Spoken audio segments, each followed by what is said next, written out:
Boa tarde a todos, bem-vindos à Escola Superior de Educação. É com muito prazer que vos recebo desta vez no meu gabinete e não no usual anfiteatro.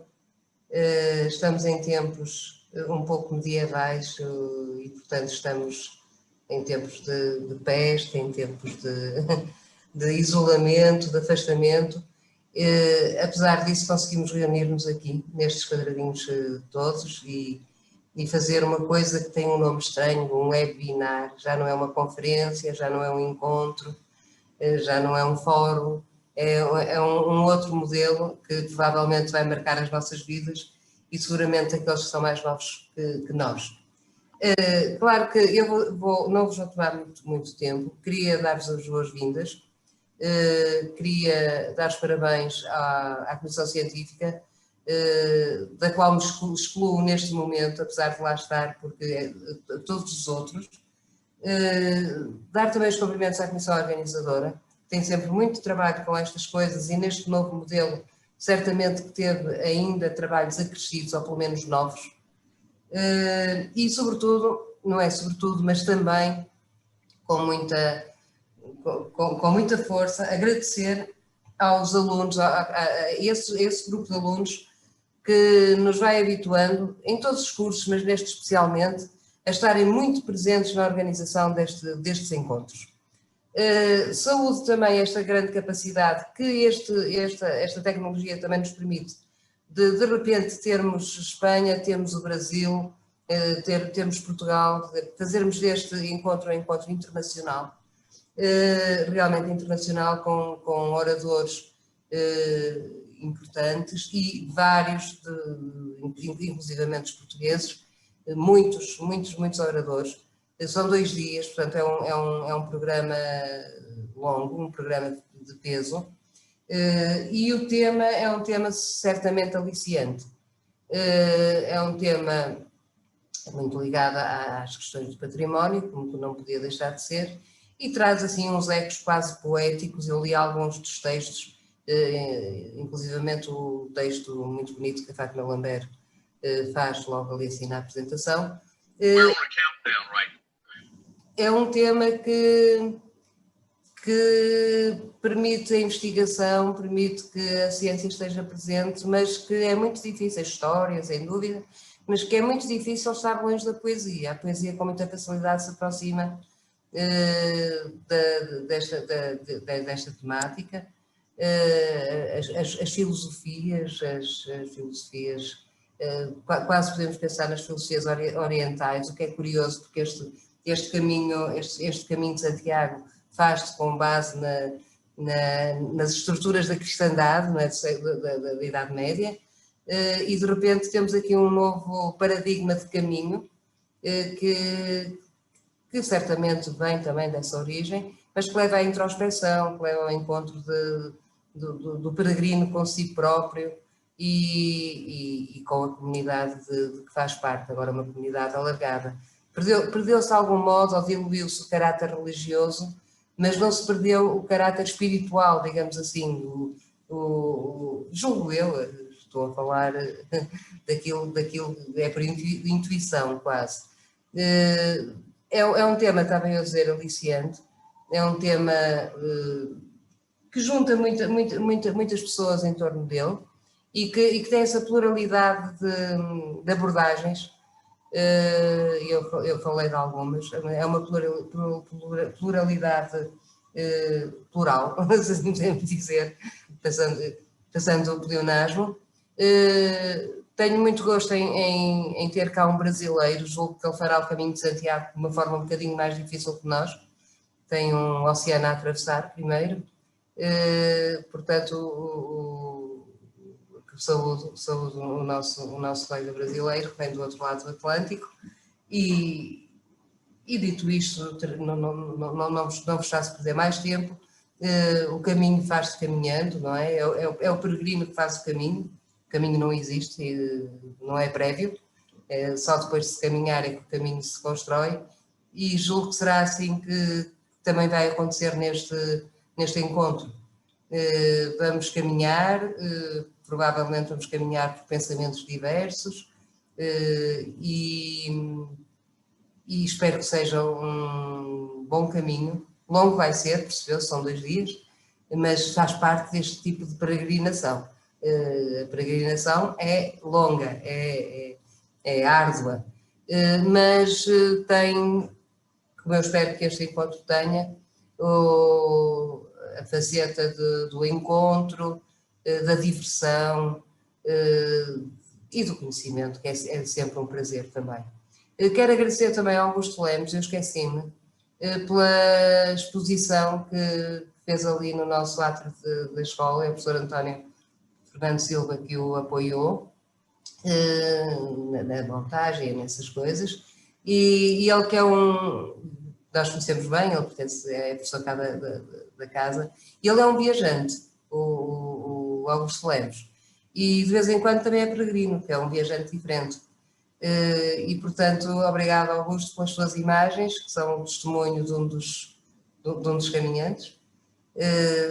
Pronto, e posto isto, agradeço a todos os cumprimento e espero que tenham um bom trabalho. Eu vou ter que me ausentar, são tempos muito difíceis, eu estou com muito prazer aqui para a escola, mas tenho muita pena de não vos acompanhar também nessa aventura, mas sei que vai ser uma boa caminhada.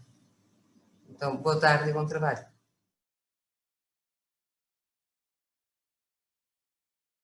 Boa tarde, vamos iniciar as atividades.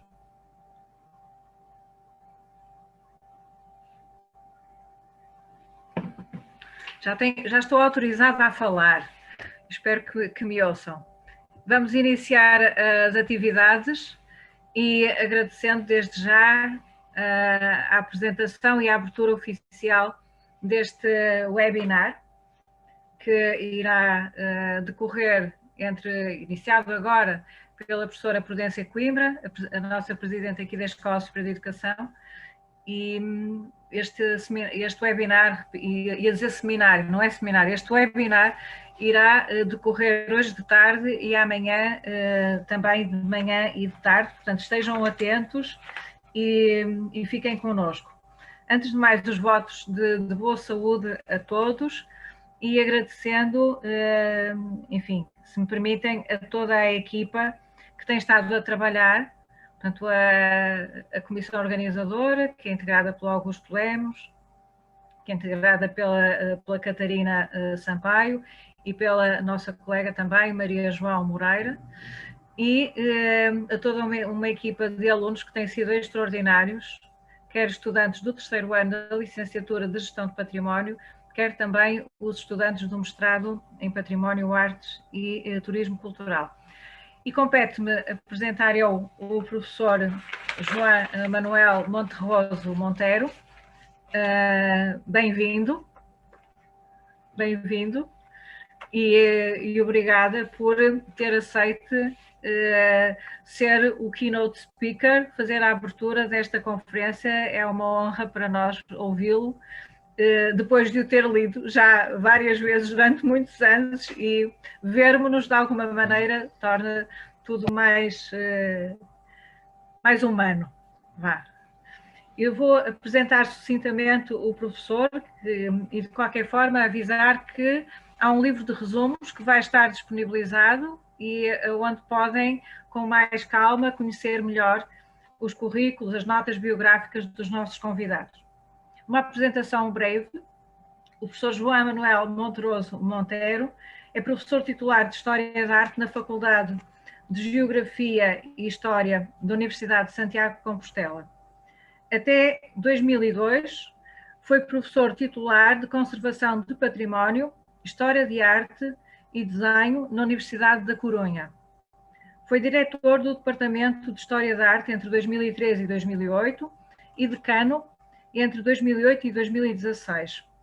Desde 2003 coordena o Grupo de Investigação Jacobus, GI 1907. Na atualidade é diretor do Departamento de História da Arte. Tem uma longa carreira como docente e investigador que lhe permitiu dedicar-se a diferentes estudos associados à história de arte e, em especial, relacionado com a arte galega, durante a Idade Moderna e o património cultural. Enfim, eu poderia continuar durante muito mais tempo. Também há uma colaboração com vários países, nomeadamente aqui com Portugal, que estamos ao lado, ainda bem, e do outro lado também do oceano, nomeadamente o Brasil, de onde também procedem alguns dos convidados deste seminário. O título da conferência que nos propõe, e depois eu iria passar a palavra sem mais delongas, o título da conferência é Peregrinos 2.0 e Turigrinos. Reflexiones para un debate sobre los valores de identidad y autenticidad en los caminos de Santiago en tiempos Covid. Pedindo desculpa pela minha pronúncia, mas mantendo o título original. Juan Manuel, a palavra é sua. Muito obrigada. Moito obrigado, moitas gracias. En primeiro lugar, antes de iniciar a presentación, que vou empezar a compartir agora, se me deixa, non me permite compartir. Agora sí, xa o teño aquí, perfecto. Aí está. Moitísimas gracias, espero que se este vendo a pantalla.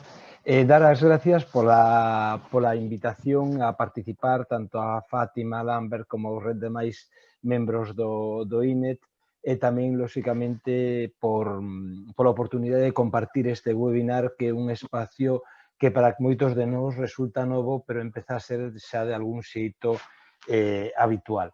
Non sei se falar en galego ou en castelán, vou a pasarme ao castelán, se lles parece ben, porque para falar un mal portugués casi mellor falar en castelán e non en portuñol ou unha cousa parecida. Falarei despacio. Ao título desta pequena ponencia que terá que adecuarse a esos 20 minutos que a organización nos di, é Peregrinos 2.0 e Turigrinos, reflexións para un debate sobre os valores de identidade e autenticidade en os caminos de Santiago en tiempos de COVID. Me gustaría comenzar por plantear una serie de conceptos que yo creo que tienen que ver con el tiempo en que vivimos y que en el fondo marcan un poco también esa contingencia de lo que es la situación de pandemia en la que tenemos y en la que estamos hoy, pero básicamente como una oportunidad para la reflexión, no tanto como un elemento que nos tenga que inducir a una desesperación o a un drama, especialmente pensando que estamos escasamente a 2 meses de que sea Año Santo compostelano y, por lo tanto, que la actividad del Camino de Santiago repunte con toda la energía que sería deseable y que todos, de algún modo, deseamos. ¿Por qué hablar un poco de la naturaleza del tiempo? En la naturaleza del tiempo hay que meter algunos conceptos muy rápidos, pero sumamente necesarios en cuanto al Camino de Santiago. Evidentemente, es necesario tener presente que forma parte del Camino de Santiago el recuerdo y, por lo tanto, cuando hablo del Camino de Santiago en abstracto me refiero al peregrino y desde el peregrino llegar a la situación actual. Evidentemente es un acto individual, es un acto que rompe la linealidad del tiempo y eminentemente afectivo. Cada trayecto, cada etapa, diríamos que cada paso del Camino de Santiago de algún modo es un recuerdo acumulado y atesorado por aquellos que lo realizan. Pero tampoco podemos olvidar que el Camino de Santiago es algo más, también es una parte de una memoria colectiva y en ese sentido se convierte en un constructo patrimonial. Es un proceso de reconstrucción de un pasado que se ha vivido a partir de un grupo o de una sociedad. Por eso el Camino de Santiago también lo hay que ver en clave histórica porque su capacidad de renovación, de transformación, de adaptación a cada momento cultural es extraordinaria. Pero al mismo tiempo nos encontramos con que muchas veces es la historia la que ha tenido que echar mano del Camino de Santiago. Por eso yo creo que en ese sentido el aspecto histórico también es básico, pero no una historia construida a base de fechas o a base de datos, sino a base de una vinculación, una continuidad temporal y de una verdadera evolución, prescindiendo, eso sí, de ese sentido de la historia como algo totalmente holístico, casi como algo universal que se nos ha vendido demasiadas veces, y quedándonos con otras ideas, las que, por ejemplo, Todorov o Brunner nos proponían ahí al inicio del 2000, y que en el 84 proponía Pierre Nora, que era aquello de que la historia es un relato más que una acumulación de datos. La historia es de todos, evidentemente, se opone a la memoria, pero en ese sentido es también algo que no es absolutamente objetivo, y eso lo deberíamos tener presente. Y me gustaría intentar mezclarlo con dos objetos o con dos conceptos que aparecen en el caso del patrimonio con mucha intensidad, del patrimonio cultural, y que para mí son fundamentales. Trasciende la idea del concepto para convertirse realmente en verdaderos valores. Por un lado estaría la idea de autenticidad, que en este caso voy a recoger a partir de la Carta de Cracovia, que dice en su definición lo siguiente: significa la suma de características sustanciales históricamente determinadas del original al estado actual como resultado de las varias transformaciones que han ocurrido en el tiempo. Esa idea de un devenir continuo donde el pasado tiene que estar reflejado en el presente y el presente se reflejará en el futuro, creo que es la clave de la autenticidad aplicada a los peregrinos. Dicho de otro modo, y como veremos, tiene que existir necesariamente un peregrino 2.0 y seguramente un peregrino 3.0 en clave de lenguaje de Internet, pero ese peregrino no puede quedar anulando, no puede llegar a anular a lo que sería la esencia del peregrino, que es el caminante que realiza el camino para encontrarse a sí mismo, para llegar a un objetivo, para llegar a una meta, que de algún modo es lo que va a permitir que el Camino de Santiago se conserve. Y lo mismo es fundamental cuando hablamos de la identidad, pero ya en términos presentes. La identidad, igualmente, como se define en la Carta de Cracovia, se entiende como la referencia común de valores presentes generados en la esfera de una comunidad y los valores pasados identificados en la autenticidad del monumento, en la autenticidad del acontecimiento. Como vemos, identidad y autenticidad son dos piezas claves si nosotros pretendemos conservar y mantener de una forma tangible y efectiva la realidad del Camino de Santiago, y no verla o verse alterada por otros elementos que en algún modo son secundarios. Voy a poner una serie de ejemplos que nos van a permitir avanzar en el tema. Si lo viéramos desde un punto de vista histórico, como un constructo, podríamos, y sin hablar del Camino de Santiago, simplemente de algunas realidades tangibles, podríamos darnos cuenta de lo siguiente. Si cogemos este plano, estamos viendo el Camino de Santiago en su desarrollo peninsular en España, y concretamente el itinerario del Camino francés, el que fue declarado primer itinerario cultural europeo. Lo interesante de este itinerario es que realmente es algo que ya existía antes de que se produjera el descubrimiento de Santiago. Es decir, el camino no nace peregrinando en este caso, sino que este camino había nacido a través del proceso de romanización. La imagen de abajo, lo que nos está presentando, son justamente las vías romanas de circulación desde Tarraco Augusta hasta Lucus Augusti, es decir, desde la actual Tarragona hasta la actual Galicia, con las derivaciones hacia Brigantium e Iria, que marcaría la estructura base del nacimiento del camino. Por lo tanto, si vamos a la historia, al origen, nos encontramos con el que el Camino de Santiago es algo que existía previamente al camino sin tener ese significado. Si damos un salto en el tiempo y nos aproximamos a otra situación, nos daríamos cuenta de que ese camino nunca es un camino totalmente hermético, totalmente cerrado.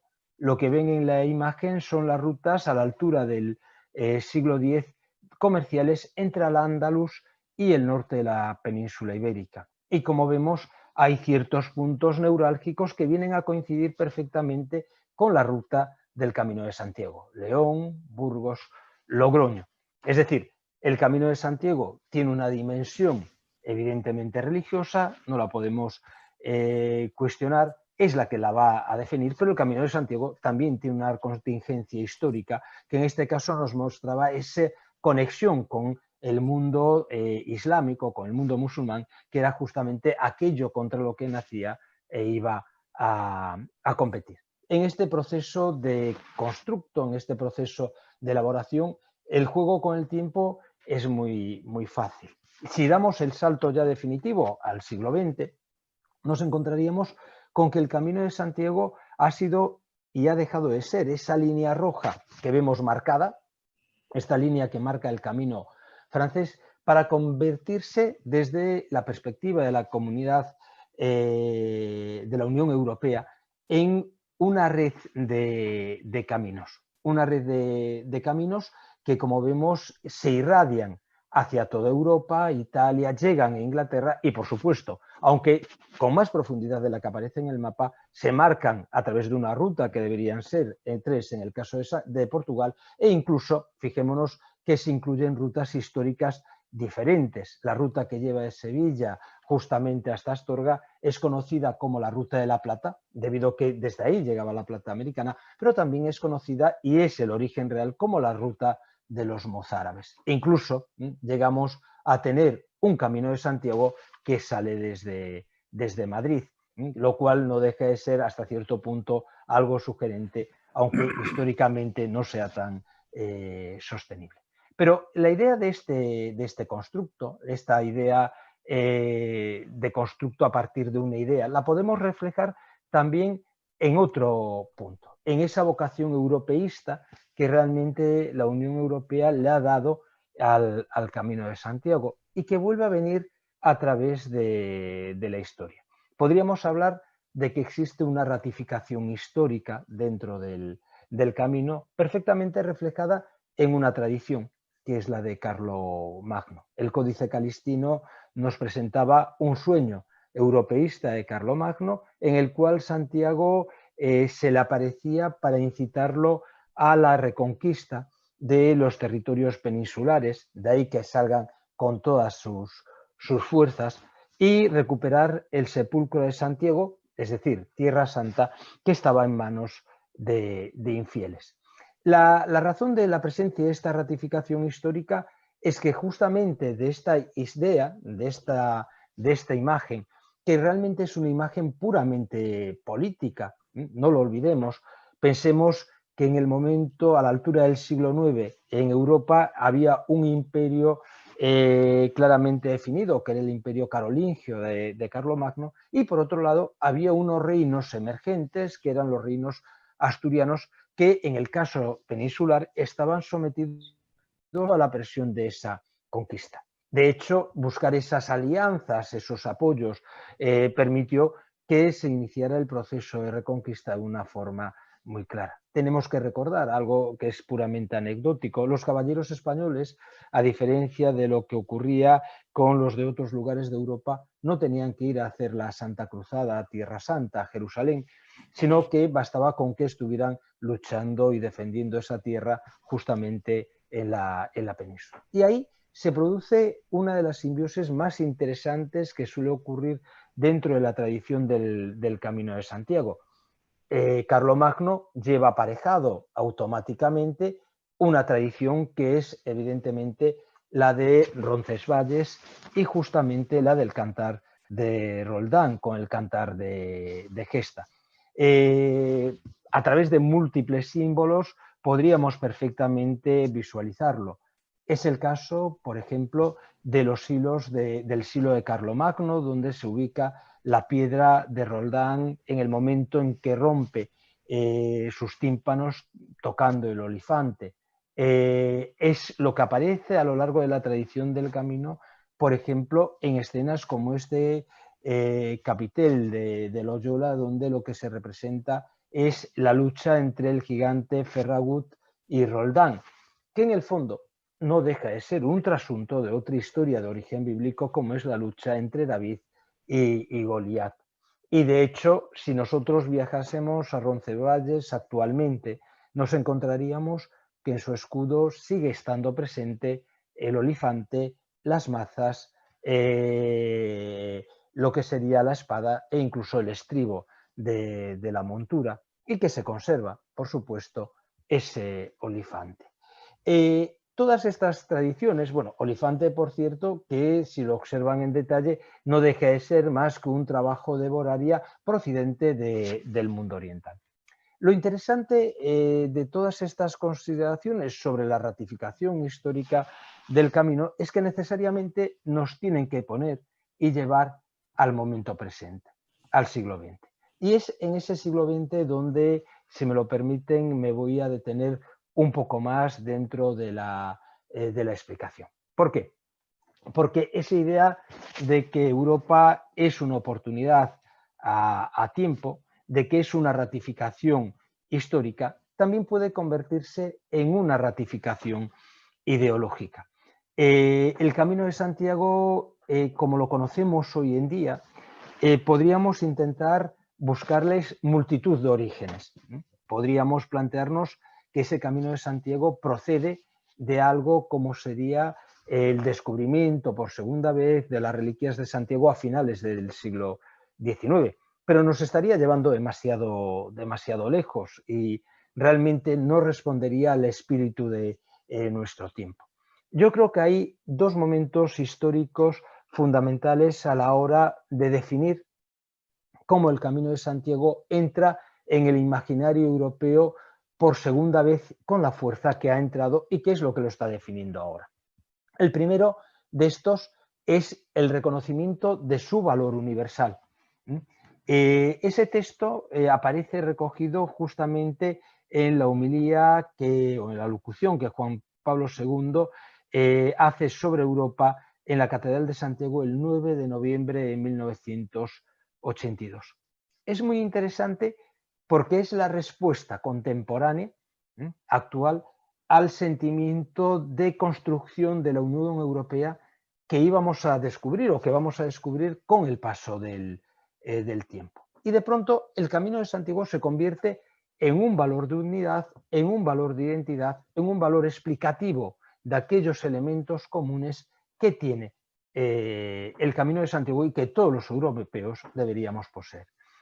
Juan Pablo II lo expresaba del siguiente modo: Europa entera se ha encontrado a sí misma alrededor de la memoria de Santiago, en los mismos siglos en los que ella se edificaba como continente homogéneo y unido espiritualmente. Por ello, el mismo Goethe insinuará que la conciencia de Europa ha nacido peregrinando. La peregrinación a Santiago fue uno de los fuertes elementos que favorecieron la comprensión mutua de los pueblos europeos tan diferentes como los latinos, los germanos, los celtas, anglosajones y eslavos. La peregrinación acercaba, relacionaba y unía entre sí a aquellas gentes que, siglo tras siglo, convencidas por la predicación de los testigos de Cristo, abrazaban el Evangelio y contemporáneamente, se puede afirmar, surgían como pueblos y naciones. La historia de la formación de las naciones europeas va a la par de su evangelización hasta el punto de que las fronteras europeas coinciden con la penetración del Evangelio. Tenemos que hacer un poco de memoria histórica. Estamos muy cerca o estamos al mismo tiempo que se está celebrando el Tratado de Maastricht, que sienta las bases de la Unión Europea actual que tenemos. Estamos hablando de los mismos años en los que se está reflexionando sobre la definición de lo que es la Constitución Europea y si el factor religioso es una seña de identidad dentro de esa Constitución. De hecho, unos años más tarde, muy pocos, a la altura de 1987, nos encontramos que ese factor de cohesión aparece recogido en la Declaración del Camino de Santiago como itinerario cultural europeo. La explicación es la de la cohesión europea como clave y se rezaba o se explicaba así: la dimensión de lo humano en la sociedad, las ideas de libertad y justicia y la confianza en el progreso son principios que han conformado históricamente las diferentes culturas que integran la propia y peculiar identidad europea. Esta identidad cultural se hace y se hizo posible por la existencia de un espacio europeo cargado de memoria colectiva y cruzado por los caminos capaces de superar las distancias, las fronteras y las lenguas. El Consejo de Europa propone ahora la revitalización de uno de esos caminos, el que conducía a Santiago de Compostela, como base y ejemplo para acciones futuras en atención a su carácter altamente simbólico en el proceso de construcción europea. Me gustaría subrayar una circunstancia sumamente importante. Fijémonos que se habla del Camino de Santiago en clave de identidad cultural europea y sobre todo del Camino de Santiago como un soporte de la memoria colectiva. Esa es la clave. Bueno, pero es que realmente cualquier camino, y el Camino de Santiago mucho más, si quiere seguir existiendo, va a necesitar que esa memoria colectiva, que esa memoria que se está anclando en el bien, se ancle a través de las personas. Muchas veces cometemos el error de pensar de que el hecho de proteger un bien cultural es suficiente para conservarlo. Y no nos damos cuenta de que los actos de conservación son necesarias siempre las personas y el convencimiento que esas personas tengan sobre ese bien.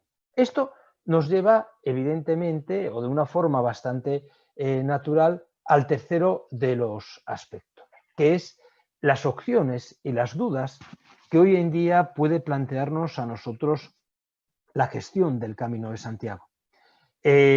Como decía, mi enfoque es un enfoque realmente desde el punto de vista patrimonial y asociado con ese sentido cultural. Y en ese punto es tan preocupante la conservación física del camino, su buena señalización, la buena conservación de sus monumentos, la existencia de los albergues, como lo que realmente cada peregrino arrastra cuando llega a Santiago. Y aquí es en donde quizás las dudas empiecen a surgir, porque de pronto descubrimos que de un tiempo a esta parte, y ya aceptados de una forma casi normal, aparecen dos definiciones que coexisten. La de peregrino, que ampliaremos al final a ese peregrino 2.0, y la del turigrino. El turigrino es un guiño seguramente excesivamente compostelano, pero no podemos olvidar que Santiago es la meta del camino, pero se puede aplicar a cualquiera de los enclaves que sirven de tránsito a ese camino. Es evidentemente una mezcla entre dos conceptos, el de turista y el de peregrino. La pregunta es, ¿cuál es el ideario que mueve a esos peregrinos o a esos turigrinos? Y si realmente eso nos va a permitir realmente conservar la parte auténtica que se define a través de la identidad del momento del Camino de Santiago. Esto es un problema francamente de gestión. Era Zweig en 2006 el que ya nos lo dejaba muy claro cuando nos explicaba de una forma evidente, casi como una fórmula matemática, que hay una relación inversa entre la gestión de un patrimonio con valores intangibles intrínsecos y su conservación. Desde el momento en que empezamos a gestionar cualquier tipo de bien cultural, empezamos a convertirlo en un recurso y de esa forma empezamos a consumirlo. Cuanto mayor es su valor económico, digamos, más se van debilitando en cierto modo esos valores intrínsecos, intangibles de carácter cultural. Claro, esto es una tensión que no tiene prácticamente posibilidad de resolverse. Es decir, no gestionar un bien es condenarlo al olvido es condenarlo a la muerte y a su desaparición. Gestionar un bien es efectivamente empezar a consumirlo como recurso, pero también es la forma de conservarlo. En esa tensión es en la que nos encontramos hoy en día. Pero los datos y las evidencias culturales nos presentan algunos problemas. Por ahora, estos son datos de la Oficina del Peregrino y tendríamos que mezclarlo con los datos turísticos. Nos encontramos con lo siguiente. En el 2018, casi el 47%, el 48% de los peregrinos eran peregrinos que lo realizaban por motivos religiosos o de otra índole, mientras que el 42% llevaban a cabo la peregrinación por motivos eminentemente religiosos. Y simplemente un escaso 10% lo llevaba a cabo por motivos no religiosos. Pero pensemos en un sentido más claro. Lo que estamos viendo en esta estadística solo son aquellos individuos que acceden a declarar que se han hecho el Camino de Santiago y que han participado en la peregrinación desarrollándolo completamente, es decir, que han obtenido la Compostela. Evidentemente, estas cifras no son realmente las que equivalen a los millones de personas que acaban visitando la ciudad de Santiago. Pero hay un indicio sumamente interesante. La función o la dimensión religiosa del camino está todavía presente, está muy viva, y desde ese punto de vista no debería haber una sensación de alarma. Tampoco deberíamos tener esa sensación si analizamos la distribución de los peregrinos a través de sus caminos. Podemos ver que evidentemente el camino francés sigue siendo el que más cantidad de peregrinos ocupa, casi un 56-57%. Vemos que el camino portugués es el que más vitalidad arroja en un periodo muy corto de tiempo, alcanza casi el 20%, y el camino del norte alcanza el 19%, mientras que el camino primitivo alcanza el 4 o el 5%. Sin embargo, si los analizamos fríamente, sí nos está indicando algo que después vamos a ver reflejado en la prensa. El camino de Santiago, el camino francés, empieza a mostrar síntomas de debilidad. Hay un desplazamiento de peregrinos y, por lo tanto, también de turígrinos desde ese camino francés al camino portugués, al camino del norte o al camino primitivo. La distribución equitativa en torno a los caminos, desde un punto de vista de conservación, es un factor positivo. Sin embargo, nos está dando otra indicación. El camino francés es el camino original, diríamos, del Códice Calixtino, empieza a estar saturado, empieza a tener una densidad que está desvirtuando realmente el efecto que debería tener ese camino. Esto nos tendría que llevar a pensar cómo estamos realmente gestionando nuestra oferta de este recurso y cómo estos peregrinos, estos turistas, lo están entendiendo. Para que vean que estos números generales no son nada comparables a la realidad que vive una ciudad como Santiago, lo podemos fijar simplemente en el registro acumulado del mes de julio, pero para el año 2019, de noches que han pasado los turistas dentro de la ciudad. Y si nos fijamos, desde la evolución que se está marcando desde julio de 2012 hasta julio de 2019, y observemos un detalle importante: el último año santo fue en el 2010, el próximo año santo será en el 2021, es decir, estaríamos en esa época de un valle. Vemos que hay una progresiva ascensión de los visitantes a la ciudad que llega casi a los 800.000, justamente en el 2019, en un mes. Hay una cuestión que nos tiene que preocupar, que es la carga que esos turistas suponen para una ciudad como Santiago. Para aquellos que no lo conozcan, les digo que Santiago tiene una población que no supera los 100.000 habitantes en este momento. Y el casco histórico de Santiago no soporta más de una carga de 5.000 habitantes a día de hoy. Es decir, el contabilizar este número de pernoctaciones, por lo tanto casi de visitas en un mes, es un factor que seguramente tengamos que presentar o valorar dentro de ese contexto. Pero mucho más preocupante que los datos crudos seguramente sean cuestiones como las que aparecen en estos titulares. Son titulares, como ven, del 17, del 18, pero que son perfectamente indicativos. Los peregrinos denuncian la masificación del Camino de Santiago, critican el abandono del patrimonio cultural y artístico y el caos de la señalización y la dejadez de la hospitalidad tradicional.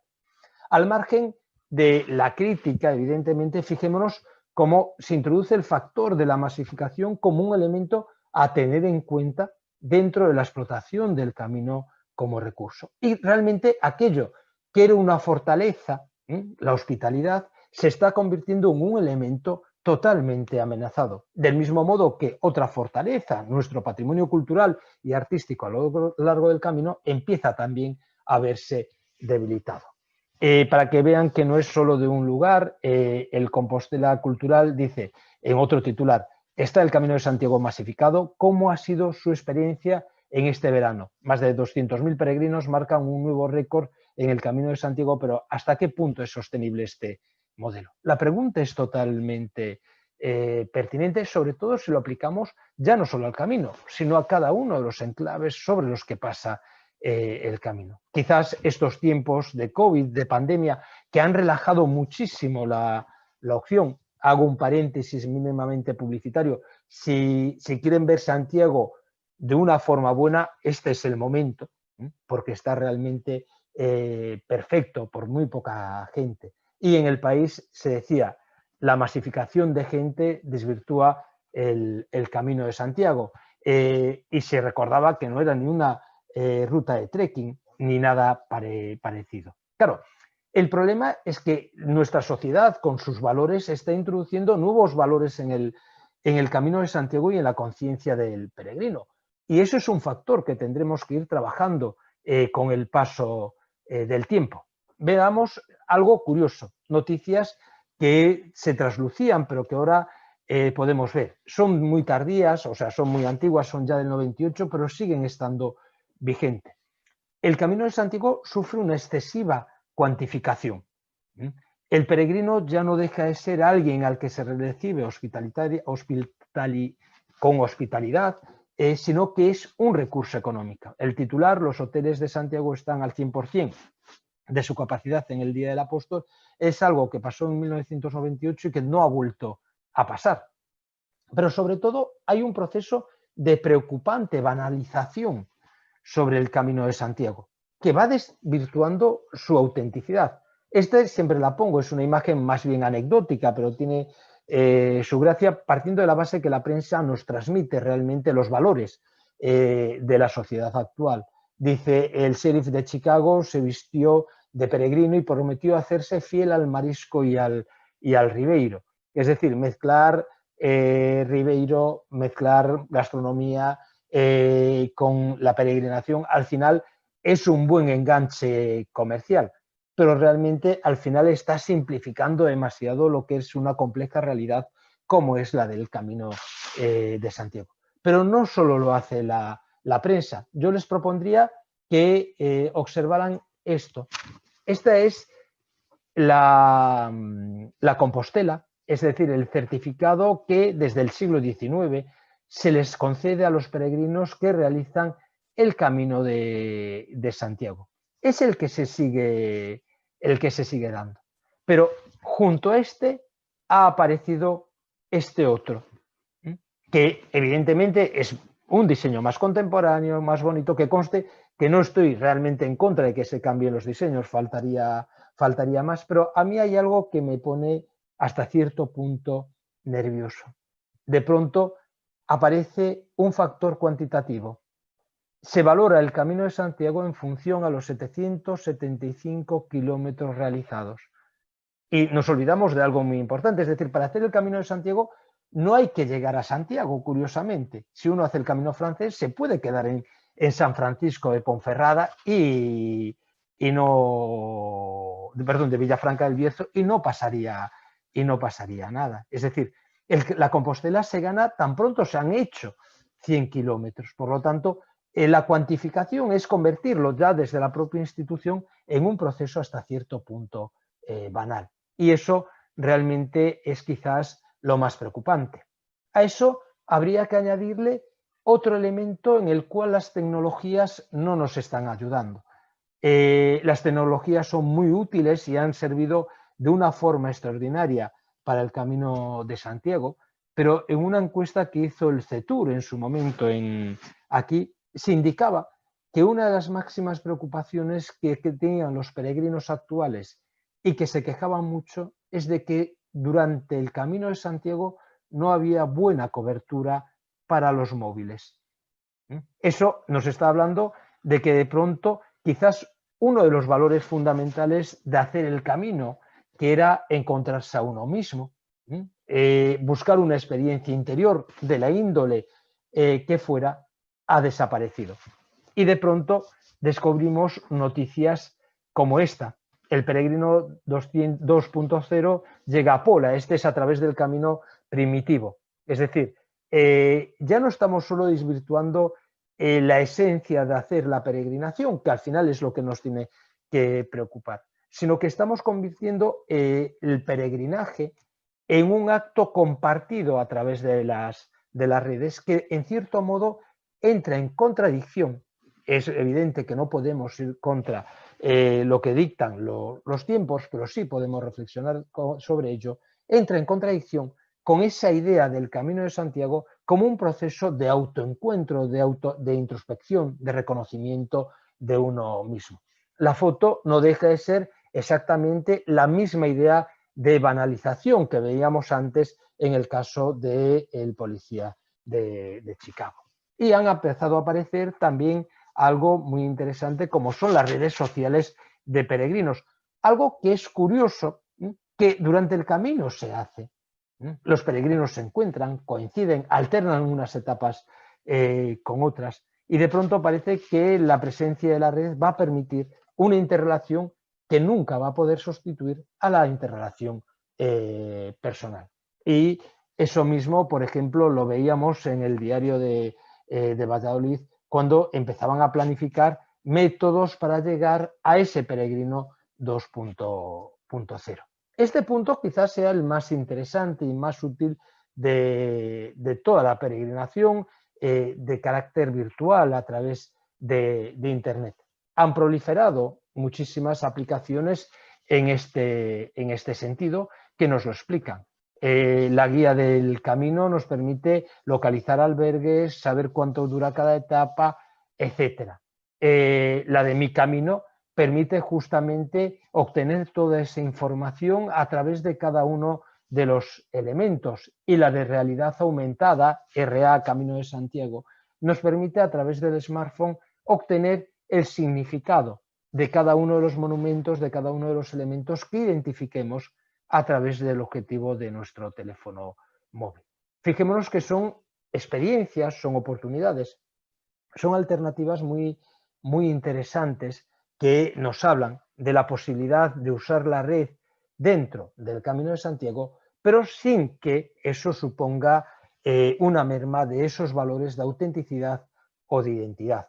La versión de Eroski sobre el Camino de Santiago hay que reconocer que es la versión de smartphone que más se ha usado en estos años, por encima incluso de las aplicaciones móviles diseñadas por la propia Xunta de Galicia. Y me gustaría invitarles, no sé si nos daría tiempo, simplemente a ver uno de esos ejemplos a través de un anuncio publicitario, que sería el siguiente. Un segundo, voy a buscarlo, que lo tengo aquí abierto y ya lo podríamos ver. Espero que lo podamos hacer en un minuto. Voy a compartir de nuevo la pantalla y ya si me permite hacerlo, aquí está justo. Aquí está. Es un vídeo que nos propone, yo creo que lo están viendo ahora ya, ¿no? Disculpas, se me olvidó, y que conste que Fátima me lo dijo, que tengo que compartir con sonido, ¿verdad?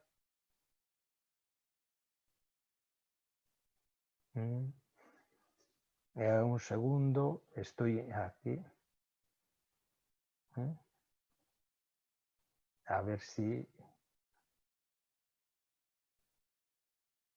Bueno, ahora no sé por qué no me... Bueno, que yo les voy a proponer casi mejor, porque si no ahora me voy a liar y creo que nos vamos a alargar más de lo debido. Es un vídeo de 360 grados que lo que nos propone es justamente que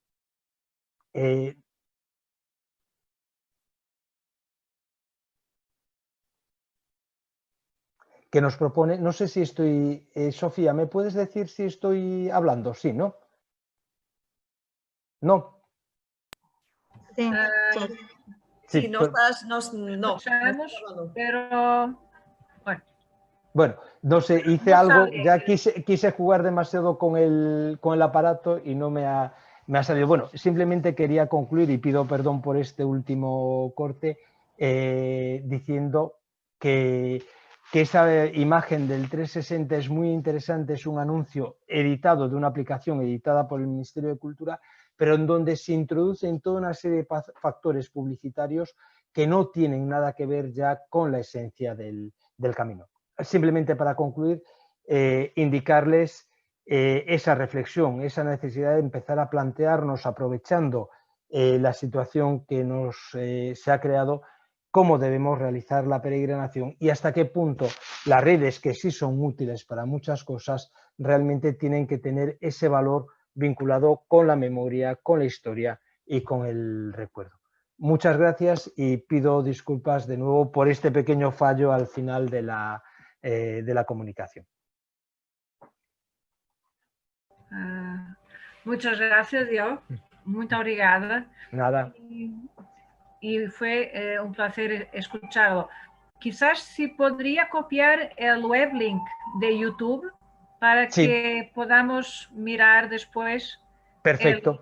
el vídeo, porque algo ha salido mal, pero yo tampoco podría conectarlo, porque no estoy de mestre de ceremonias hoy. Vale, no pasa nada, no hay ningún problema. Lo cuelgo inmediatamente para que lo puedan ver, ¿vale? Estupendo. Muchas gracias. Nada. Bom, foi realmente um privilégio estar. Não sei se hablando el portugués un poco más Sí. tranquila. No, o entendo perfectamente, non hai problema. Bien. Pois foi extraordinariamente importante ouvirmos as suas reflexões. E não vou procurar aqui fazer qualquer, digamos, resumo, porque não carece, nem sequer seria oportuno. Mas num contexto, e se me permite, nós temos talvez uns 5 minutos para perguntas. E estou aqui a ver se há alguém que tenha colocado perguntas. Mas enquanto talvez pode alguém, através do canal YouTube, digitar as perguntas e eu irei recepcionando e transmitir muito rapidamente. Mas numa época em que, na realidade, a Europa, já independentemente da questão da pandemia, se encontra cada vez mais continental relativamente à Inglaterra, e pensando até na própria tradição, como comentou, de quantas pessoas de Inglaterra faziam o caminho, e pensando também naquela sua evocação de Goethe, de que uma certa coesão da Europa começou pela peregrinação, será que através de aplicações, de modalidades mais recentes, que se pode suprir de alguma maneira, ou isso não será tão somente uma ilusão, algo un poco ficcional? Vamos a ver, yo creo que el problema está ahí, es decir, el hecho de que estamos entendiendo, ocurre en general con todo esto que en España se llaman las humanidades digitales. Estamos pensando que realmente dentro del mundo digital y virtual la clave es la herramienta y nos estamos olvidando muchas veces de que la pieza fundamental de la parte virtual es el contenido. Y eso es lo que tenemos cada vez que cuidar más. Por eso estaba planteando este anuncio de realidad 360. Es decir, es muy interesante que tengamos una aplicación que nos permita coger las imágenes en 360 grados y compartirlas mientras hacemos el camino con otras redes sociales o intercambiar opiniones a través de una red social sobre el Camino de Santiago, siempre y cuando la información que se transmita siga teniendo el mismo valor cultural correcto, histórico, el mismo rigor que tenía antes. Si las instituciones no somos capaces de corregir eso, de poco vale que yo introduzca en mi smartphone con realidad aumentada una imagen y que me dé la información del Camino de Santiago correspondiente si no me la da correctamente. Y sobre todo, estamos también equivocando tener información con saber interpretar la información y los valores que esa información nos da. Esa es quizás la pieza clave para que el mundo virtual tenga un significado positivo y no simplemente se convierta en una especie de juego o en un mero espectáculo, ¿no? Por eso hablaba de la banalización del Camino de Santiago, de la peregrinación, etc.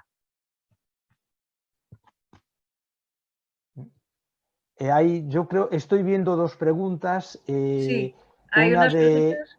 de Elder Silva. La leo. Sí? ¿Quiere que se Dice, la traduzca? non fai falta. Elder Silva dice, quería preguntar como é que o ano Xacobeu se realizará en tempo de pandemia, é seguro peregrinar, o descanso nos albergues con moitos peregrinos é posible.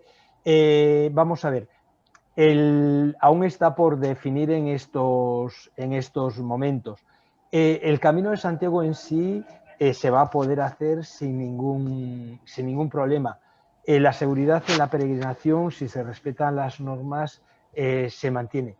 El problema es lo que se plantea en los albergues, porque los albergues van a estar sometidos al mismo tipo de pauta de separación, de ocupación que hay en otro tipo de actividades, con lo cual el número de plazas disponibles se puede ya acabar reduciendo prácticamente a un tercio o un cuarto del total existente, ¿no? Por lo tanto, quizás ese va a ser el punto más sensible de la peregrinación. Por lo demás, el Año Santo se va a celebrar o está previsto que se celebre con la relativa normalidad que le corresponde en este momento. Pero lo de la situación de los albergues efectivamente es un problema.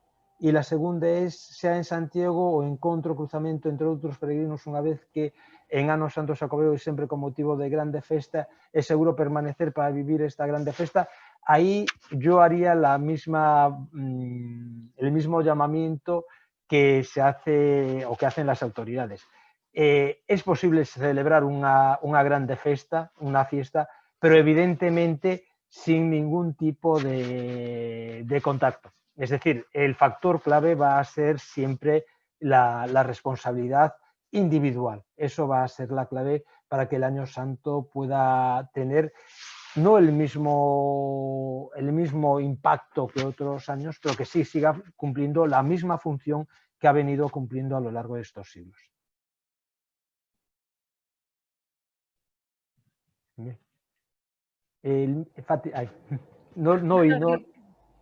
Muito obrigada. Muchas gracias. E não sei se entretanto chegou mais alguma pergunta. Penso que não. Mas eventualmente, depois quando vamos ter agora a seguir o segundo orador, eventualmente se chegar mais alguma pergunta, depois poderá ser formulada.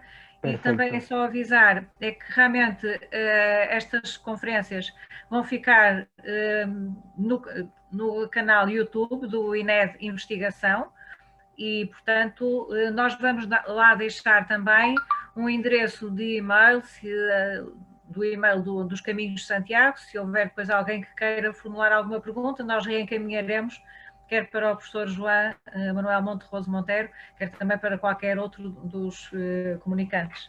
Muito obrigado. Muito obrigada, foi um prazer e esperamos que em breve possamos encontrar noutros contextos e noutros locais, peregrinando. Bom, eu daria um pouco por encerrada esta primeira parte da sessão da tarde e passava o testemunho aqui ao meu colega que vai apresentar, ao colega Augusto Lemos, que irá apresentar o outro colega, António da Ponte. Portanto, vou-vos passar a palavra. Obrigada. Tá. Pronto, cabe-me a mim apresentar o segundo conferencista deste dia, que é o Dr. António Ponte, que, portanto, o Dr. António Ponte é doutor e mestre em Museologia e dirige, desde 2013, a Direção Regional da Cultura Norte. Publicou vários artigos sobre museologia e património em revistas nacionais e estrangeiras, desenvolve ainda atividade docente no ensino superior em 2 escolas do IPP e é um formador e palestrante em diversos cursos, seminários e colóquios nacionais e internacionais no domínio da museologia do património. E então, vou-lhe passar a palavra que ele vai apresentar a sua conferência, que tem o título Os Caminhos de Peregrinação a Santiago de Compostela para além da estrada, ou para além do caminho? Para além da estrada? Para além do caminho. Ok. Então, Bom, vamos. muito obrigado, Augusto. Estão-me a ouvir? Eu estou. Ok. Muito obrigado, Augusto. Muito obrigado também à organização, nomeadamente à Fátima Lambert, pelo convite para fazer esta apresentação aqui neste webinar, neste novo modelo de trabalho que temos todos de nos ir habituando. E dizer que é de facto um prazer partilhar esta comunicação convosco, tanto do ponto de vista do Diretor-Geral da Cultura, como do ponto de vista também da pessoa que trabalha em património cultural já há algum tempo e que tem, de alguma forma, acompanhado na região o desenvolvimento daquilo que tem sido o trabalho no âmbito dos caminhos de Santiago. Eu vou fazer uma comunicação que se vai dividir em 2 partes.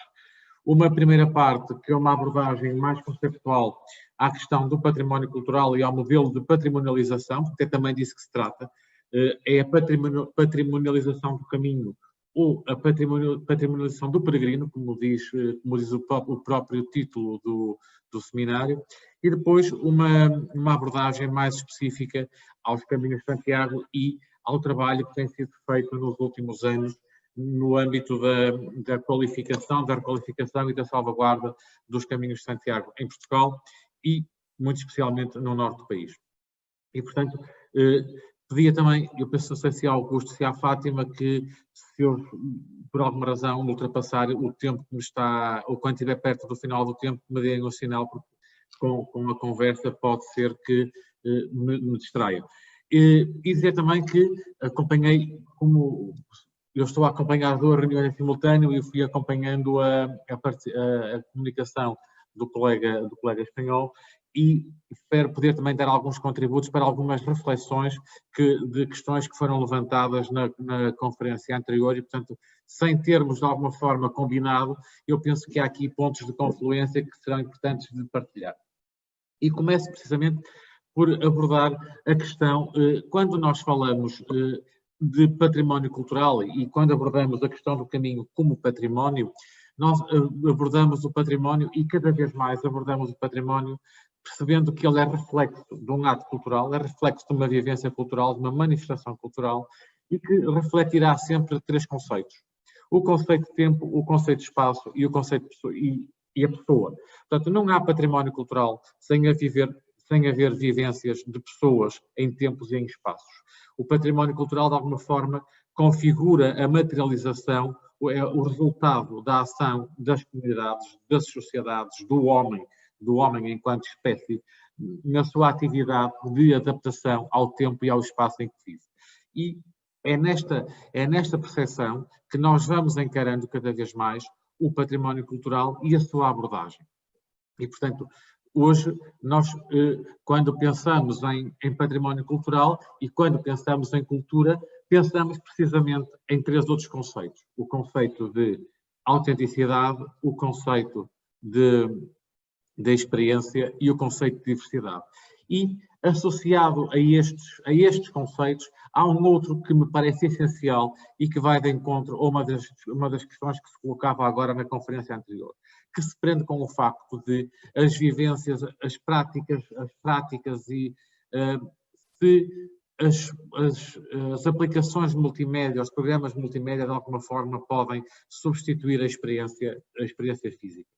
Eu acho, e cada vez estou mais convencido, que a experiência virtual é um complemento, mas que nunca poderá substituir a experiência da prática do património, porque a prática virtual nunca nos permite ter o espírito e viver o espírito do lugar. É a vivência do espírito do lugar que vai determinar a nossa experiência e a nossa apropriação do património, que vai suscitar que nós preservemos a sua autenticidade, que procuremos valorizar o património, porque esse património há de ser sempre um garante da diversidade e será essa diversidade e essa autenticidade que vai enriquecer a nossa experiência enquanto fruidores de património cultural, enquanto cuidadores de património cultural.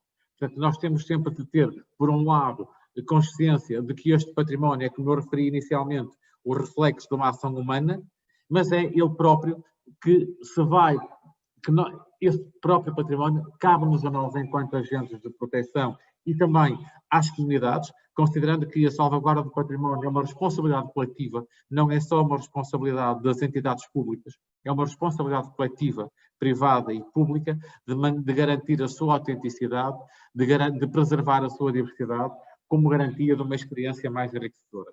E isto é tanto mais importante quanto, eu vou também chamar como analogia aquilo que dizia ainda há pouco. Hoje em dia, o excesso de lotação no património, o excesso de lotação nos caminhos de Santiago pode ser um risco. Se, por um lado, é importante que nós fomentemos a fruição do património cultural, fomentemos a utilização do património cultural, não podemos sempre deixar de considerar que o património cultural tem uma outra coisa, que é uma capacidade de carga absoluta. E quando essa capacidade de carga absoluta está saturada ou está ultrapassada, coloca em risco o próprio património. E, portanto, cabe-nos a nós fazer uma gestão muito mais cuidada destes fluxos. E este momento que nós vivemos atualmente, este momento de pandemia, que de alguma forma nos retira da capacidade de uma vivência absoluta de todos estes recursos, poderia ser, eu estou a dizer poderia ser, porque em muitos casos não está a ser, poderia ser um momento para que nós conseguíssemos criar metodologias de visitação, estratégias para a valorização e estratégias para a salvaguarda.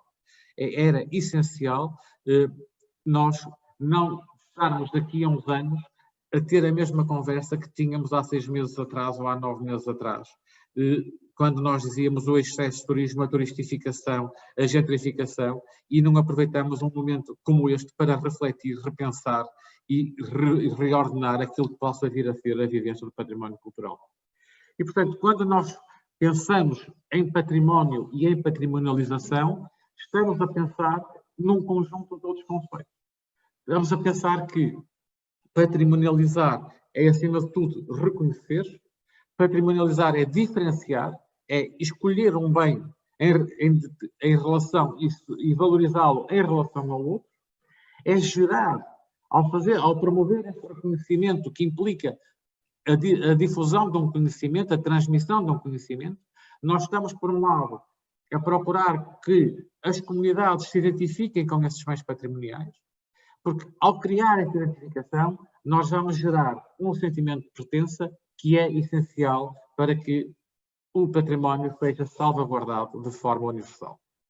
Nós temos também de pensar que cada vez mais temos que gerar patrimonialização, não sempre ou cada vez menos up-to-down, tanto de cima para baixo, através de decretos de classificação, mas gerar patrimonialização bottom-up, de baixo para cima. E quando nós falamos de baixo para cima, falamos um processo de patrimonialização que parte das comunidades, que são as próprias comunidades a gerar a diferenciação, a distinção e, de alguma forma, a apropriarem-se desses bens culturais e obrigarem a que sejam tomadas medidas para a sua salvaguarda. Isto é, de facto, uma mudança de paradigma que nos parece que é muito importante hoje, quando associado a isto. Nós temos três funções que não podemos deixar de considerar, que é de que forma nós vamos apresentar e comunicar o património cultural, sacralizando ou utilizando. E o património cultural, quando é excessivamente sacralizado, acaba por se distanciar excessivamente das comunidades e dos públicos, e quando é utilizado em excesso, pode perder a sua autenticidade ou pode entrar em perigo de colapso. Portanto, dizendo e sintetizando, quando nós estamos a trabalhar em património cultural, impõe-se-nos sempre conseguir gerir, e se parte da gestão se faz com metodologias científicas reconhecidas, há uma outra parte da gestão que é muito relevante, que é o bom senso. Portanto, é essencial que o bom senso prevaleça na salvaguarda e na gestão do património cultural. Portanto, hoje em dia, trabalhar em património é cumprir normativos internacionais, é cumprir a legislação nacional e é, acima de tudo, ter uma carga de bom senso que nos permite perceber até onde é que nós devemos ou não devemos ir. E que metodologias de trabalho devemos ou não devemos implementar. E, portanto, mais uma vez, para que tudo isto funcione de forma eficaz, nós não podemos deixar de pensar e de recolocar em cima da mesa os valores do património. A mim preocupa-me muito que hoje se continue a sobrevalorizar o valor económico do património. Ora, o património cultural tem intrinsecamente e em primeiro lugar um valor cultural. E se ele perde o valor cultural, se ele perde a sua matriz cultural, a sua matriz identitária, ele vai perder todos os outros valores, porque ele deixará de ser cultural de facto. Pode passar a ser um recurso turístico, um valor económico, um valor social, mas muito dificilmente ele será um valor cultural. Ele só é valor cultural enquanto mantiver a sua autenticidade, a sua diversidade e enquanto ele identificar uma comunidade. Portanto, é importante que nós recentremos esta discussão. É importante, muito importante, que nós, gestores de património, professores, formadores de opinião, recentremos o discurso, recentremos e cabe-nos a nós trazer, acima de tudo, para a discussão, o valor cultural do património, nestas suas dimensões. Claro que depois o património tem um outro conjunto de valores associados e que são determinantes. É determinante o valor científico. Nós não temos património cultural sem termos investigação científica, sem ele gerar conhecimento, sem ele gerar apropriação e, portanto, nós precisamos de um trabalho científico profundo, precisamos dos historiadores de arte, dos arquitetos, dos engenheiros, porque o trabalho científico não é só a investigação histórica. É a investigação a nível da ciência exata, da investigação na biologia, na física, na química, é a investigação das metodologias construtivas na arquitetura e na engenharia. Portanto, nós precisamos de associar na sociologia, na geografia. Portanto, este valor científico tem de ser associado. E a criação de trabalho científico é hoje uma das prioridades também do Ministério da Ciência e do Ministério da Cultura. Criar trabalho científico associado ao património cultural. Por outro lado, nós temos também consciência do valor social que tem o património cultural. Não só naquilo que é a valorização comunitária, mas também no seu papel como integrador social e na integração social e na inclusão social. Também o seu valor educacional, a forma como nós trabalhamos, como nós comunicamos e como nós conseguimos incutir valores nas pessoas é essencial. E claro que o património cultural tem valor económico. Ele tem valor económico e os caminhos de Santiago são um exemplo disso. O valor económico que é gerado pela passagem de pessoas pelos territórios, pela dinamização da hotelaria, da restauração, das lojas de produtos tradicionais, etc. Essa será também uma das razões porque tanto se disputam hoje os títulos nos caminhos de Santiago. Mas também tem valor económico pelo turismo que atrai na organização dos territórios. Agora, todos estes valores, meus caros, só existem, e é aí que eu quero regressar neste tópico, só existem enquanto o valor cultural estiver salvaguardado. Parece-me absolutamente essencial reter este conceito. E pensar que nós hoje vamos deixar, ou cada vez temos de tender mais a deixar de tratar do património cultural em gavetas, em caixas, diferenciado, e tratá-lo numa perspectiva global. O património cultural olhado sempre a partir do homem e da comunidade. O património cultural sempre relacionado e procurando estabelecer relações entre o património material, o imaterial e a paisagem.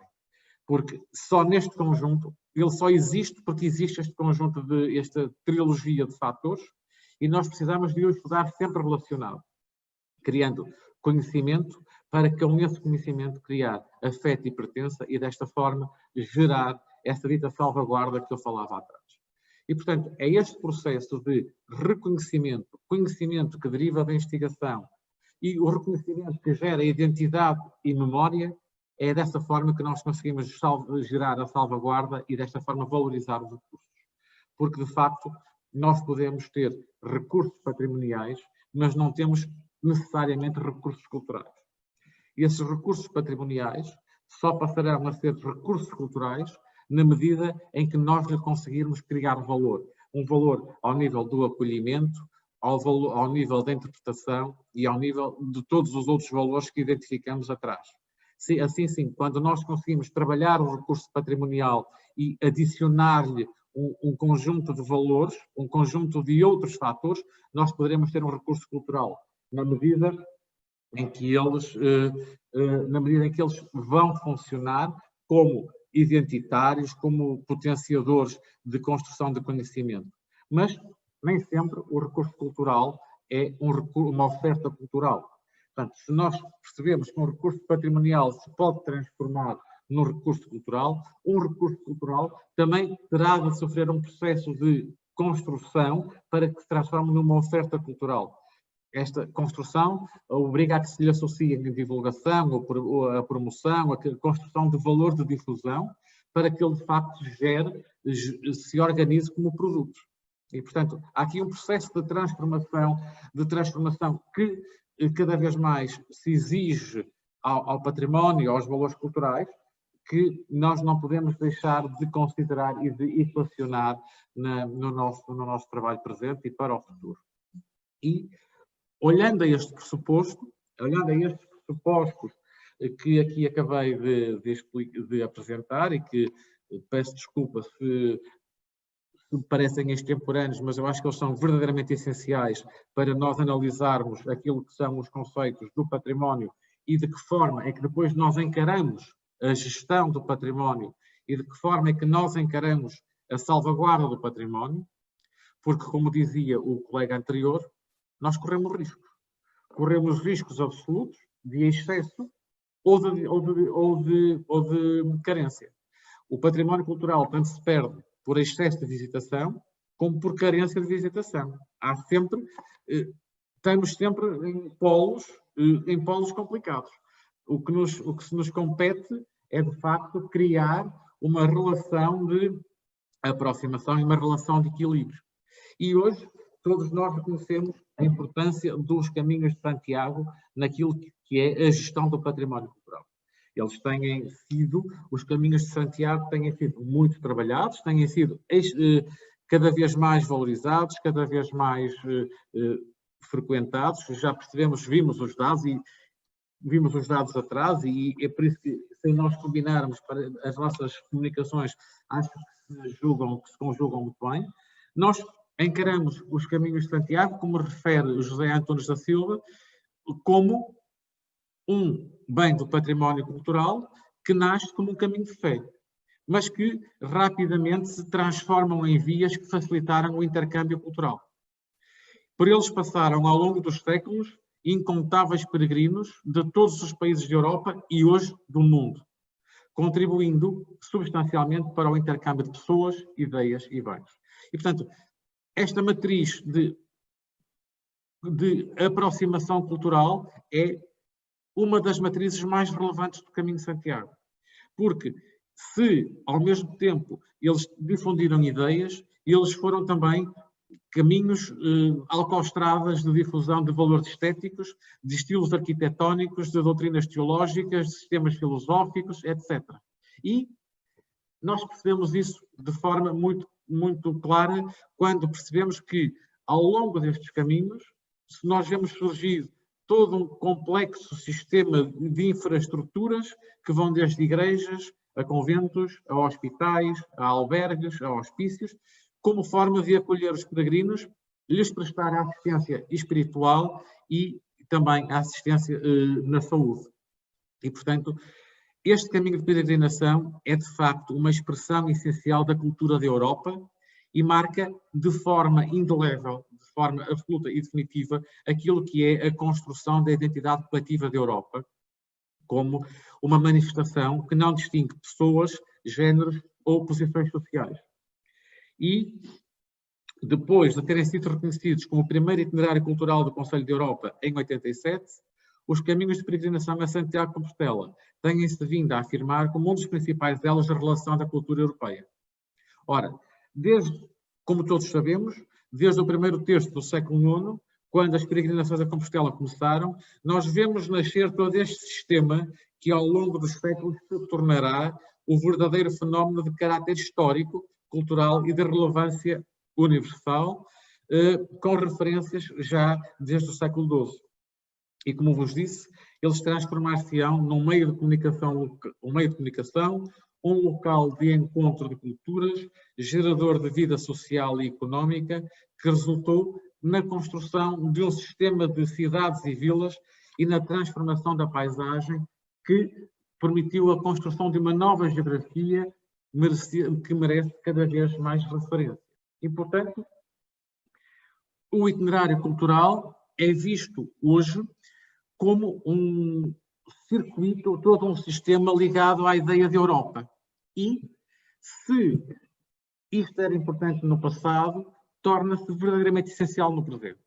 Nós precisamos de refundar a Europa e, como provavelmente muitos de vocês sabem, há hoje em discussão uma nova perspectiva, uma nova narrativa para a Europa, que é um documento que se chama O Corpo e a Mente de Europa, que é um documento de referência na União Europeia e que se refere que a Europa é um estado de espírito construído e fomentado pela sua herança espiritual, filosófica, artística e científica e movido pelos ensinamentos da história. A Europa precisa de uma mudança de paradigma para uma sociedade. Na realidade, precisa de nada menos do que um novo renascimento. A Europa dispõe de meios necessários para se manter na vanguarda desta era.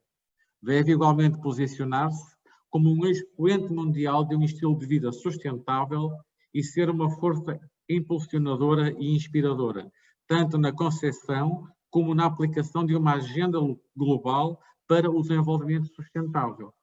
Para se atingir este objetivo, importa não só cuidar da biodiversidade, mas também da diversidade cultural e do pluralismo.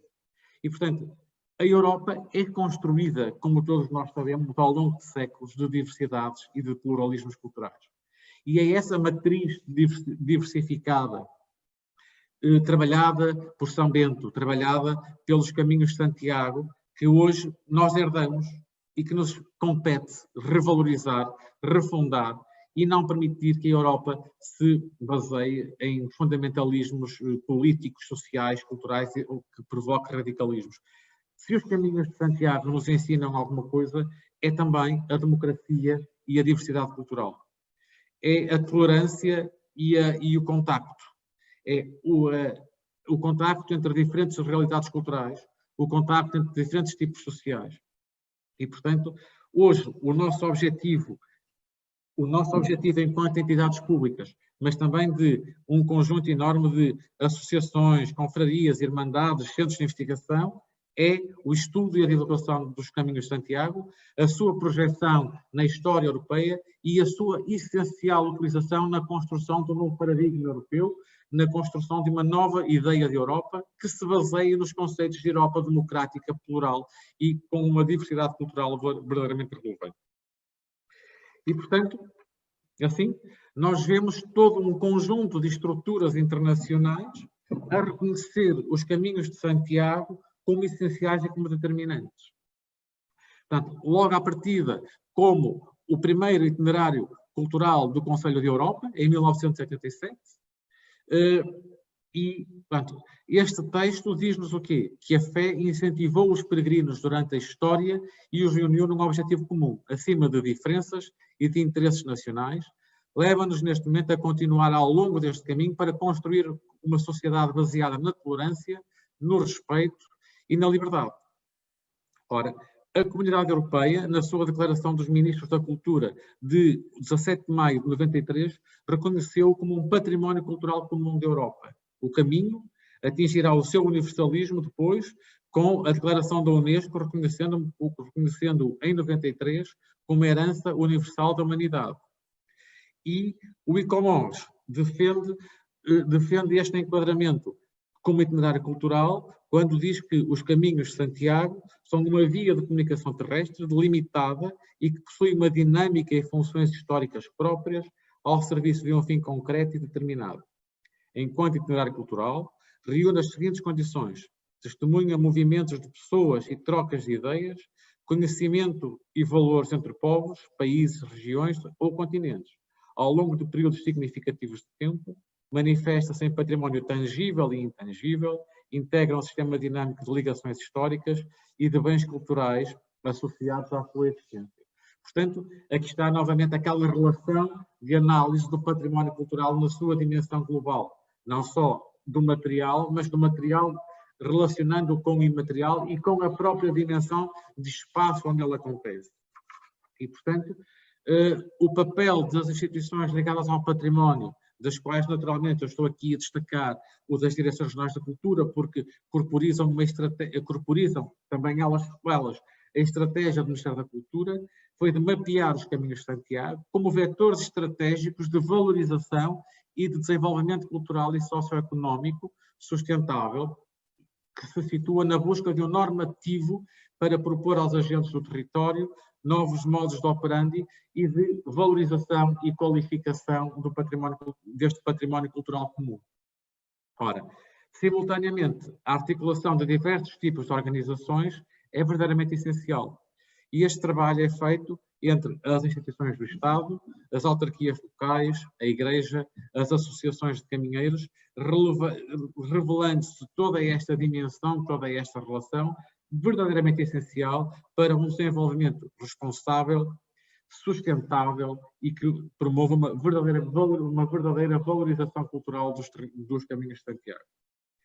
Aliás, como também já vimos atrás, o caminho português tem registrado um crescimento consolidado, sendo atualmente, e os dados que o colega apresentou o comprovam, o segundo percurso mais percorrido a seguir ao francês. Os peregrinos repetem este caminho e têm predisposição para percorrer novas variantes deste caminho. António, está quase a acabar o tempo. Eu também estou quase a terminar. Ok. E portanto, com toda esta valorização, foi absolutamente essencial a criação de um normativo jurídico e que se materializa no Decreto-Lei 51 de 2019, de 17 de abril, que regula a valorização e a promoção do Caminho de Santiago através da certificação dos territórios. E o artigo 2º dessa lei considera o Caminho de Santiago como itinerário do caminho, para efeitos de certificação, um itinerário de peregrinação utilizado no território português pelos peregrinos em direção a Santiago de Compostela, que seja de uso consistente, comprovado por fontes históricas, vestígios materiais ou tradição documental registada, bem como o património cultural e natural que lhe seja associado e o observe. Portanto, nós temos hoje em cima da mesa um dispositivo legal que nos permite já ter um normativo para a valorização dos caminhos. Simultaneamente, estão em curso projetos de valorização regionais, intermunicipais e interregionais, nomeadamente entre o Norte de Portugal e a Galiza. E, portanto, tudo isto revela, de facto, a importância desta estrutura patrimonial e cultural que, de alguma forma, nos corporizará todo o trabalho que temos vindo a fazer. E muito obrigado pela vossa atenção. Eu peço desculpa, entusiasmei-me, não passei o PowerPoint, mas ficará disponível depois para a organização.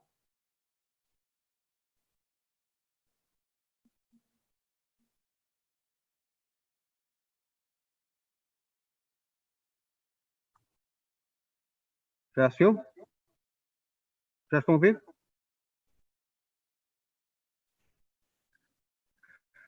Pronto. Eu estou, Augusto. Ok. António, também só ouvir, é para o António que eu queria falar. Olha, gostei muito de ouvir aqui a tua conferência. E pronto, eu queria, acho que vou fazer uma pergunta pelo fim, que é o seguinte. Portanto, hoje em dia o caminho francês já está património da humanidade e depois há agora uma tentativa dos caminhos portugueses, não é? Mas eu acho que em vez de se fazer uma plataforma alargada, anda muita gente a bater na mesma coisa, não é? Que a Federação Portuguesa dos Caminhos de Santiago, que tem uma sede em Vila Pouca, aquela AEJ que está ligada à Igreja, a Associação Espaço Jacobeu, também o Facendo do Caminho também. Não seria melhor uma plataforma alargada? Há aquela outra plataforma que é entre o turismo da Galiza e Norte de Portugal, e depois há uma série de autarquias que andam-se a tentar juntar para fazer a mesma coisa. Não andam individualmente a tentar, em vez de estarem a trabalhar em plataforma. Posso responder, Augusto? Sim. Sim. Objetivamente diríamos que sim. Hoje em dia, este decreto-lei e a certificação e o processo de certificação dos caminhos tem reduzido ou caminha no sentido de reduzir essa possibilidade. Porquê? Porque cada caminho a ser certificado tem que ter uma entidade gestora. E, portanto, será cada entidade gestora do caminho que vai ser responsável pela sua promoção e pela coordenação da sua salvaguarda. Por exemplo, nós temos já neste momento em cima da mesa a certificação dos caminhos do Alentejo. E será a Entidade Regional de Turismo do Alentejo que vai ficar responsável pelo processo de salvaguarda. Está também já em curso e terá a curto prazo resolvida a certificação dos caminhos da costa do norte. Depois certificar-se-á o caminho central ou o dito caminho português.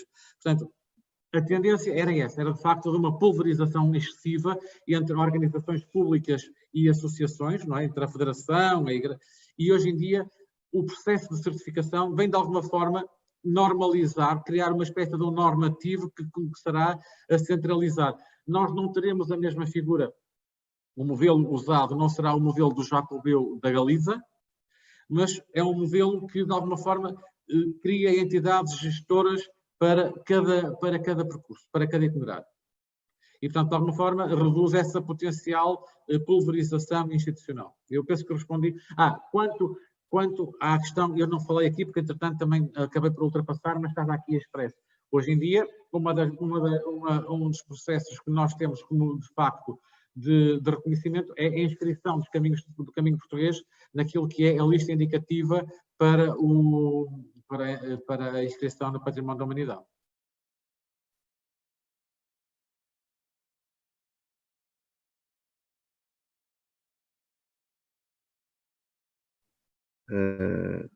Tenho aqui uma série de questões que vieram via YouTube, mas algumas não sei se será para o primeiro conferencista, se será para ti.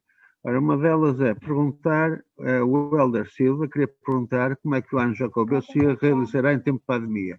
É seguro peregrinar o descanso nos albergues com muitos peregrinos? Essa pergunta já foi colocada, se me permite. Já foi colocada. Exatamente, para o... Exato. Outra é, já em Santiago, o encontro de cruzamento... Essa também foi. Também foi, ok. Agora, a que está aqui, não sei se é do Vladimir Carvalho, se é para mim... Qual é a importância do denominado turismo religioso na economia das comunidades que estão ao longo do caminho? Bom, eu posso dar a minha percepção. Ora, nós identificamos o caminho de Santiago como um caminho de peregrinação. Essa é a matriz cultural identitária base. Hoje em dia ele foi polarizado em termos de objetivos. Nós podemos hoje fazer o caminho de Santiago por motivos culturais, por motivos de saúde, por motivos de meditação, seja ele qual for. Mas ele tem claramente uma matriz de turismo religioso, porque ele é construído na base de uma peregrinação, sempre da casa de cada um até à Catedral de Santiago de Compostela. E, portanto, isso também, se nós perdemos essa matriz identitária, é que perdemos a verdadeira autenticidade, o cariz da autenticidade do caminho, não é? É isso que pode, de alguma forma, e respondendo já à segunda questão do Vladimir Carvalho, de facto, se nós desvalorizarmos a matriz identitária e cultural de base do caminho de Santiago, é que nós colocamos em risco a sua destruição e a sua transformação num produto turístico de qualquer ordem, não é? Portanto, precisamos sempre de rever a forma como nós olhamos para este bem patrimonial. Deixa-me só questionar uma coisa em relação à pergunta dele, que fala do turismo religioso na economia das comunidades.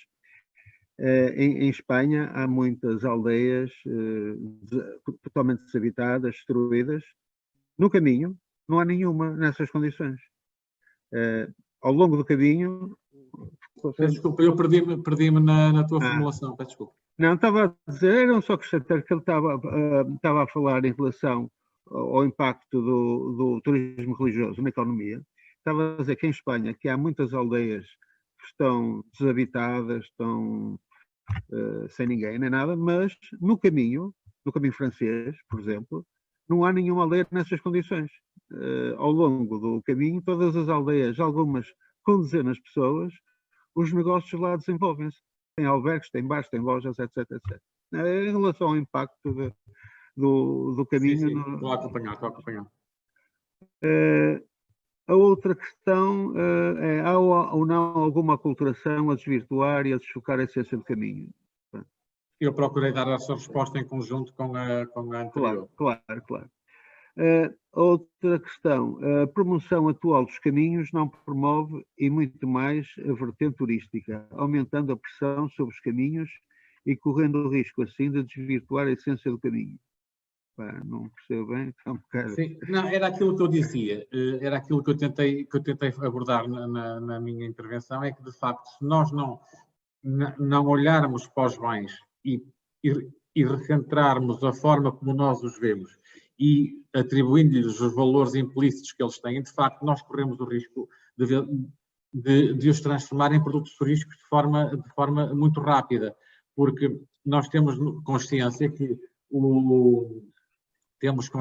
de que a quantidade de gente que circula pelo território, a quantidade de gente que faz os caminhos, gera uma receita, ou gerava este ano menos, mas gera uma receita expressiva nos territórios, não é? Claro. Seja no alojamento. E, portanto, há uma tendência clara para se olhar excessivamente para o vetor económico e financeiro, muitas vezes esquecendo a matriz cultural e identitária. Portanto, essa pressão muitas vezes decorre do facto de nós perdermos o foco na forma como olhamos para as coisas, não é?